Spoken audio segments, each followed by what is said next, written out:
here, and in this video I'm going to show you how to create variation within a floor and between floors within a schema project.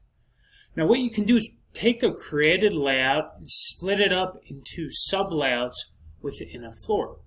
For example, here I have a layout 1 with a collection of a few different design catalog elements, corner units, studio units, whatever it may be. Now what I can do is select this entire layout and extend this layout down some of the floors. So let's just do the floor right below it, and then we could do, for example, every other floor. So I can be extremely particular about where I apply or propagate this particular layout. Now let's add another sub layout to this floor, layout 2. And you can see within this layout I have some design catalog elements, units, some custom space, and internal circulation space.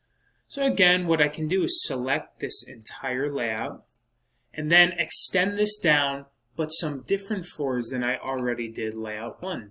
So let's just do every other floor between that top one.